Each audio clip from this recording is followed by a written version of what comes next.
Hello दोस्तों, मैं हूं अनूप और आप सब लोग देख रहे हैं ग्लोबल कॉन्फ्लिक्ट। दोस्तों, इंडिया और चाइना के बीच में जितना टेंशन बढ़ रहा है उतना ही भारत और अमेरिका एक दूसरे के करीब आ रहा है। अमेरिका तो पहले से ही चाइना के खिलाफ महाजे खोल के रखा है, जबकि चाइना के तरफ से जब भारत के खिलाफ बॉर्डर में अपने डिप्लॉयमेंट को बढ़ाया जा रहा है तो भारत भी चाइना को काउंटर करने के लिए हर तरीके के महाज में बढ़ चढ़ के आगे बढ़ रहा है। और दोस्तों, ऐसे ही सिचुएशन में कुछ सवाल उभर के सामने आ रहा है कि क्या भारत की तरफ से अमेरिका से थार्ड जैसे मिसाइल सिस्टमों को लद्दाख में चाइनीज एयरफोर्स के काउंटर में डिप्लॉय किया जा सकता है। दोस्तों, जहां पे भारत द्वारा S-400 रशिया से खरीदा गया है और अमेरिकी थार्ड को पहले ही रिजेक्ट कर दिया गया है, तो ऐसा सवाल आने के पीछे रीजन क्या हो सकता है? क्या अमेरिका की तरफ से भारत को फिर से एक बार थार्ड मिसाइल सिस्टम खरीदने के लिए प्रस्ताव दिया गया है या कुछ अन्य कारण है जिसके लिए माना जा रहा है कि भारत लद्दाख में थार्ड मिसाइलों को डिप्लॉय करेगा? और दोस्तों, इन सवालों का जवाब जानने के लिए वीडियो के आखिर तक बने रहिए और ऐसे ही वीडियो को देखने के लिए वीडियो को लाइक और चैनल को जरूर सब्सक्राइब कीजिए। तो दोस्तों, थार्ड मिसाइल लद्दाख में डिप्लॉय होने का सवाल के पीछे सबसे प्रमुख कारण है अमेरिका द्वारा साउथ कोरिया को दिया गया थार्ड मिसाइल। 2016 में ही साउथ कोरिया और अमेरिका के बीच में थार्ड मिसाइलों को साउथ कोरिया में डिप्लॉय करने के एग्रीमेंट के ऊपर हस्ताक्षर हुआ है। इस एग्रीमेंट के तहत नॉर्थ कोरिया द्वारा जो बैलिस्टिक मिसाइलों का परीक्षण किया जा रहा है उससे साउथ कोरियन शहरों को बचाने के लिए अमेरिका थार्ड मिसाइलों का डिप्लॉयमेंट साउथ कोरिया में करेगा और इनमें से हर एक मिसाइल सिस्टमों के अंदर 6 ट्रक, 48 इंटरसेप्टर और एक ट्रैकिंग रडार रहता है। इसके अलावा फायर कंट्रोल सिस्टम और अन्य इक्विपमेंटों को भी इसमें जोड़ा गया है। पर दोस्तों, नॉर्थ कोरिया के खिलाफ साउथ कोरिया में थर्ड मिसाइल सिस्टम डिप्लॉयमेंट को लेकर सबसे ज्यादा मिर्ची चाइना को लगा था।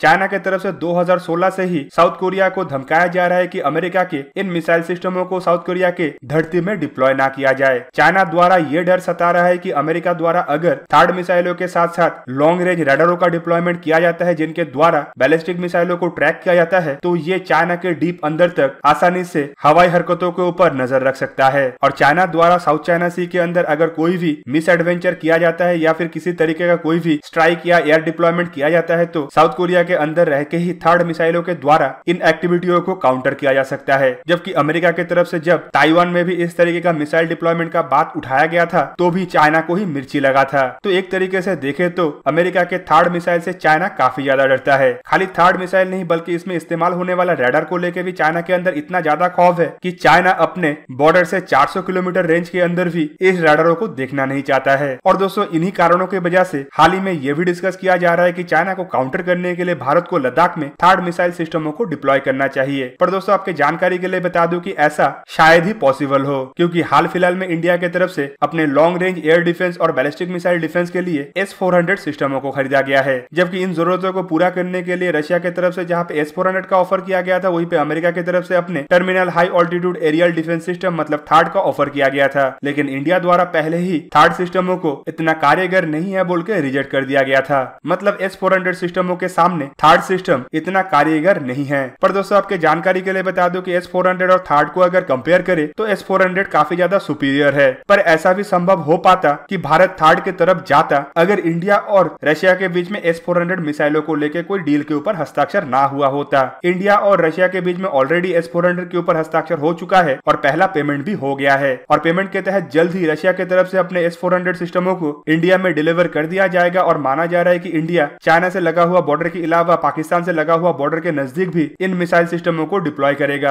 अब दोस्तों, सवाल ये उठता है कि थर्ड का क्या भारत में आने का कोई भी संभावनाएं है? तो आपके जानकारी के लिए बता दूं कि S-400 सिस्टम के अलावा भारत और अमेरिका के बीच में नासाम 2 सिस्टमों को लेकर भी बातचीत चल रहा है। माना जा रहा है कि जल्द ही इन सिस्टमों को लेकर भी एक डील के ऊपर हस्ताक्षर हो सकता है और भारत अमेरिका से भी एक एयर डिफेंस सिस्टम खरीदे। पर क्या एयर डिफेंस सिस्टम खरीदने के लिए भारत नासाम 2 को सिलेक्ट ना करके थर्ड की तरफ जाए? तो दोस्तों, इसका भी संभावनाएं कम इसीलिए है क्योंकि नासाम 2 सिस्टमों को भारत S-400 के बाद सेकेंड लाइन ऑफ डिफेंस के तहत दिल्ली, मुंबई जैसे बड़े बड़े शहरों को प्रोटेक्ट करने के लिए खरीद रहा है। जबकि थर्ड सिस्टम एक long range air defence system है जो S-400 के कंपटीशन में है, पर नासाम 2 एक medium range air defence system है। तो नासाम 2 और थर्ड का टोटली कोई कंपटीशन नहीं है और नासाम 2 भारत जिस पर्पज में खरीद रहा है थर्ड, उस चीज को सर्व नहीं कर सकता है। इवन ये भी पॉसिबल नहीं है कि भारत और अमेरिका के बीच में ऐसा कुछ डील के ऊपर हस्ताक्षर हो कि अमेरिका अपना ही थर्ड सिस्टमों को इंडिया के अंदर डिप्लॉय करे। दोस्तों, आपके जानकारी के लिए बता दूं कि भारत के अंदर ऐसा कोई भी सिस्टम उपलब्ध नहीं है कि किसी दूसरे देश के आर्मी को भारत के क्षेत्र के अंदर डिप्लॉय किया जा पाए। भारत एक सॉवरेन देश है और इतना समर्थ है कि चाइना और पाकिस्तान जैसे देशों को अकेला ही एक एक साथ टैकल कर पाए। इसीलिए भारत के पास ऐसा भी कोई जरूरत नहीं है कि अमेरिका के साथ कुछ डील के तहत अमेरिकी हथियारों को भारत में डिप्लॉय किया जाए। इसका तो संभावनाएं आप भूल ही जाइए। भारत कभी भी कुछ भी हो जाए किसी भी विदेशी सेना को अपने धरती में कदम भी रखने नहीं देगा,